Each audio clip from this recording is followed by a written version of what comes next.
guys, so in this video I read two books by Clare Mackintosh. Specifically, it is I Let You Go and Hostage. I gave this 5 stars, I gave this 4 stars. I Let You Go is a story of a hit and run. Basically, this mother lets go of her son's hand and he gets hit and the person ran. And this is a story of a hijacking, which I really like. If you're gonna read any of these two, read this one because it's really like if you're looking for a very good twisty thriller, although they're both twisty, but the writing is not so straightforward, which I very much appreciate. Yeah, so that is all. Thank you. Okay, so this is what I'm currently reading. I Let You Go by Clare Mackintosh, and I am currently 30% through this book. This book is about a woman, which terribly.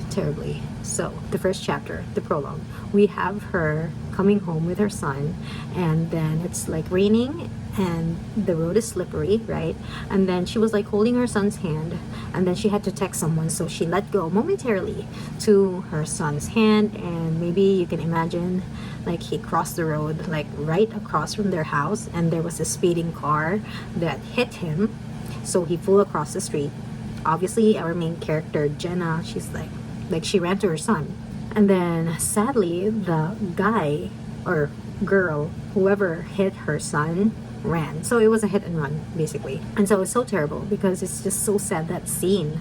Like Clare Mackintosh, this is my first book of hers, and I like the way that she's writing. It's not like a straightforward thriller, and she has very good vocabulary, so I love that. Like you can vividly picture the event as it happened, and so we have that. And then of course there was like an initial investigation with the police and all that, but the people online and even like some of the police were giving her like judgy stares, and like people were saying like, what kind of mother lets go of a child that young, like 5 years old, and then let him cross the street on his own? Which obviously that wasn't her intention, but she does admit that it's her fault. She shouldn't have used her phone while they were walking home. And it's just like she's thinking, was there something I could have done like in that split second, like if we left 5 minutes earlier or 5 minutes later? Like she's really just spiraling and blaming herself, because obviously there is no other person to blame, although of course you can blame the hit and run car, but there are no leads at all. So basically the only way you can catch this person who did the hit and run was if he or she comes clean. So that's the basic premise of this book. And we also are like, the chapters are, we're following a detective, okay, and I like that. The chapters go back and forth, like Jenna's perspective and the detective's perspective. Eventually Jenna leaves this place, like, okay, I can't handle this anymore, I'm gonna move on to another place. Like, so she threw out her mobile phone in the new place where she came, like this very small town. You know, she's a stranger, nobody knew her past, and she feels like she can escape her past that way. People like that have read this, that I've seen, they have said that the twist has really caught them off guard.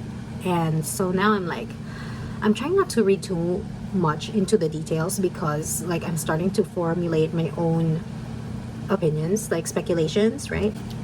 But you know what, okay, whatever, I don't want to think too much. Okay, with the detective, he's having like personal life problems, and like with his wife and with his son, and like I don't know, for some reason, of course I feel like that's gonna tie in eventually to the story, but though it is very quick to read. Like I'm 30%, like I started this last night. Okay, it's very easy to read, though. Okay, I'm really wanting to go back to the finding more about what happened with the kid, and at the part where I'm right now, the detectives have finally given up looking for the kid. So I don't know what else is gonna happen. So that is my update. So far,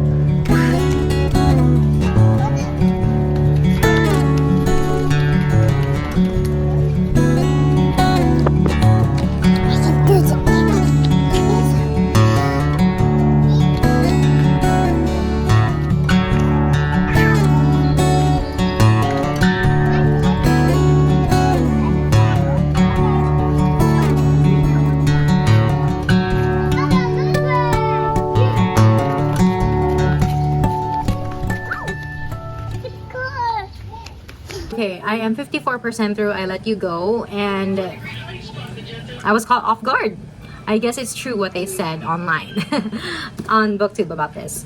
Yes, indeed. But the twist is so very quiet that it felt like I played myself.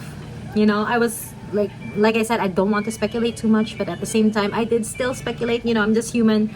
But then the furthest thing in my mind was this twist. So love that. I love that.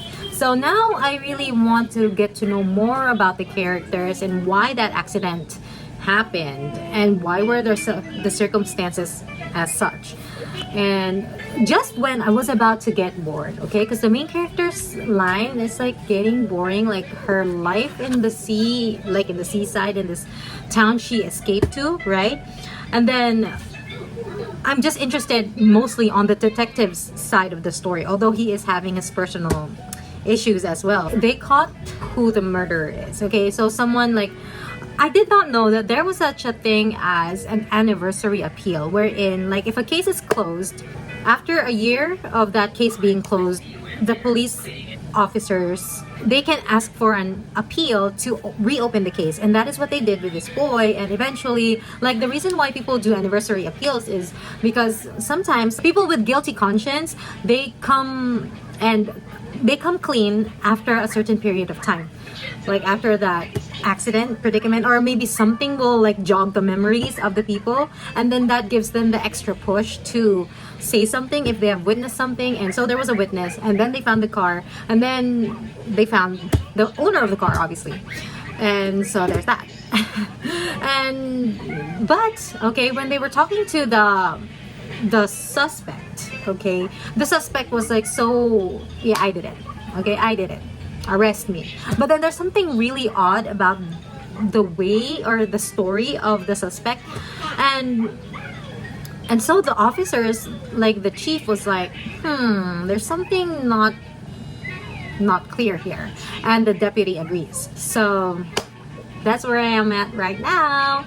I am so happy. Okay, so I finally finished I Let You Go this morning. I woke up early. And okay, this became something else entirely in part 2, though I would have to say that I enjoyed part 2 more. And I'm not sure if it's because of the story, like building. Like, okay, the part where the main character is like, you know, trying to escape, going to the seaside, that part sort of started to bore me a bit in part 1, and all I wanted was the detective's perspective. But part 2, we are introduced to another character, and this character is so interesting because the point of view is so devious, so nasty. Like, this can be very triggering, especially in terms of like domestic abuse, domestic violence. Yeah, so there's that. And I'm not totally happy with the ending because it seemed like it's too good to be true.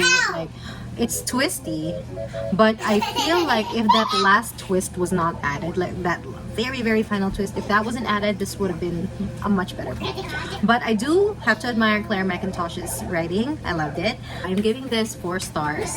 And another thing that I've like noticed about myself is I think I prefer the third person point of view over the first person. Like, both are being utilized. Both were utilized in this book, and that made me like see the difference. So that is it for I Let You Go. What?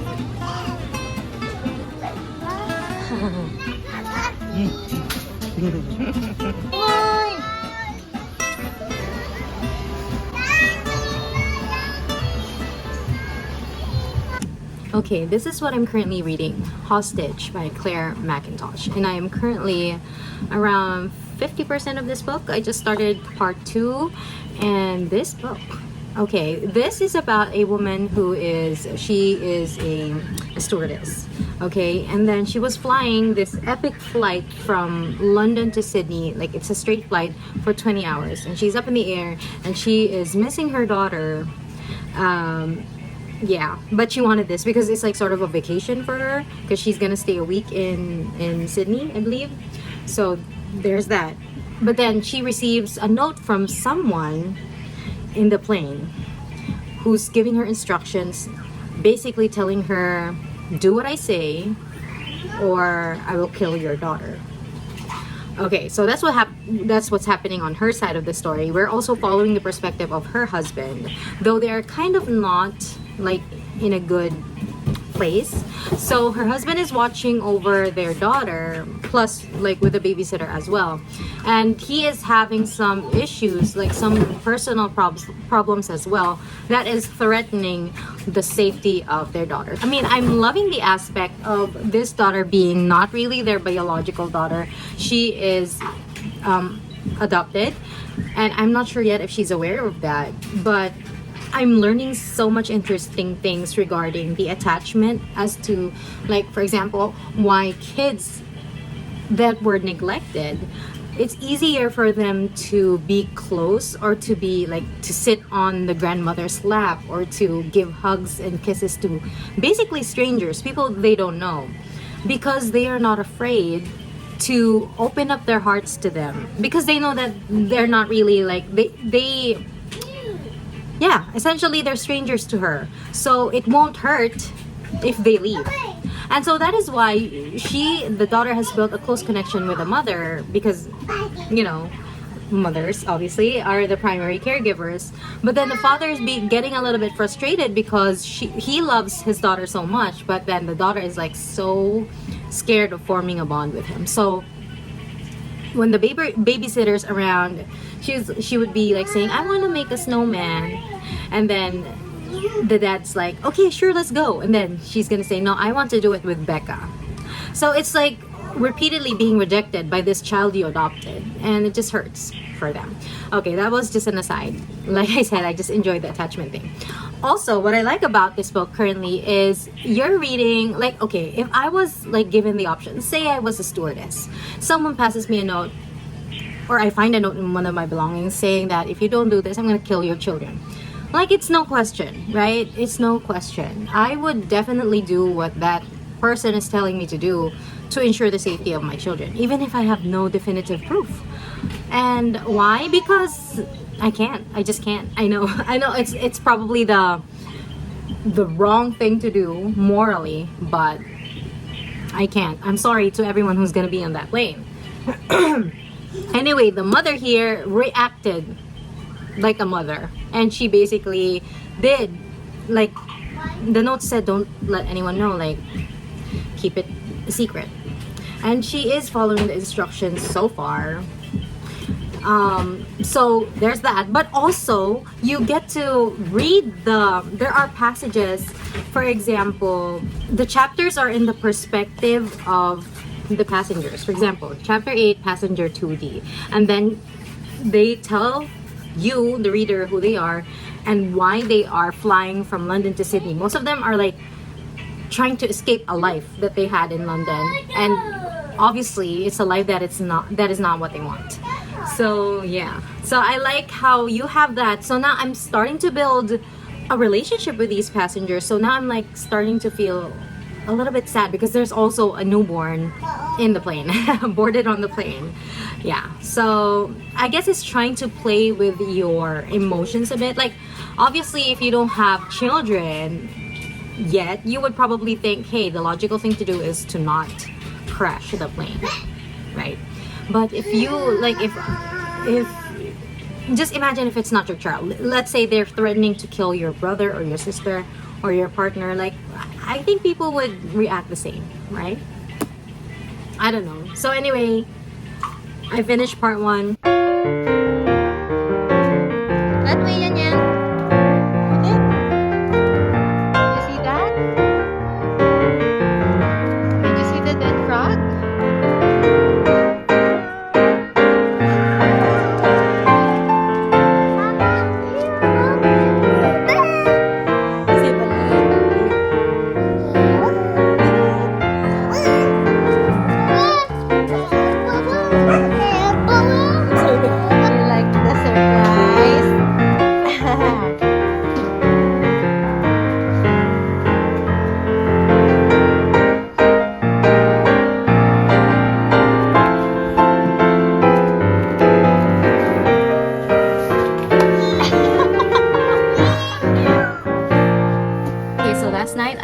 Hostage by Clare Mackintosh, and this was very twisty until the end.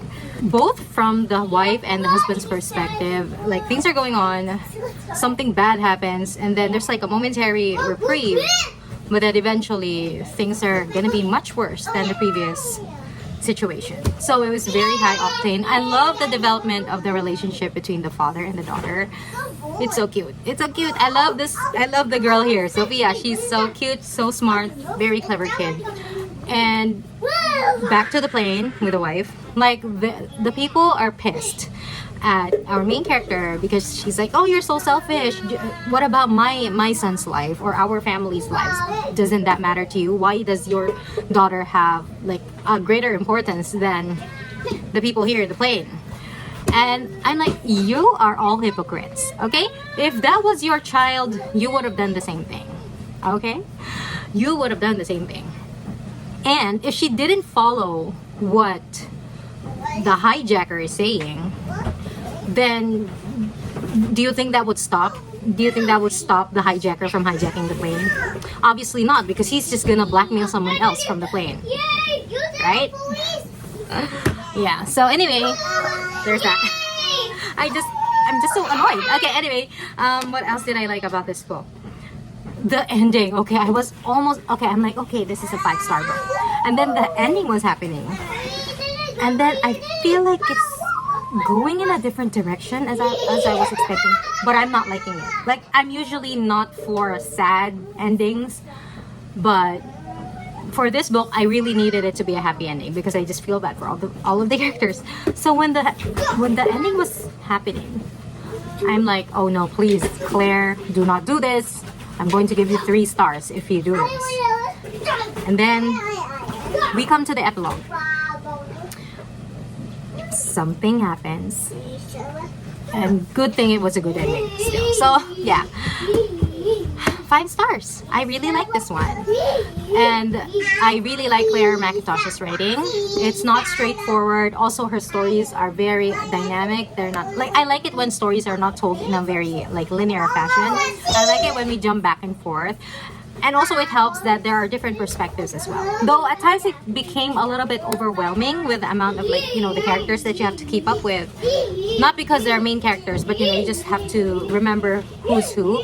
But it wasn't that hard because the author kept on reminding you who this particular person is. And in not a very obvious way. So it wasn't taking me out of the story at all. So I love this one. I really do. Yeah. Okay, so that is it for this video. Thank you for watching. Bye.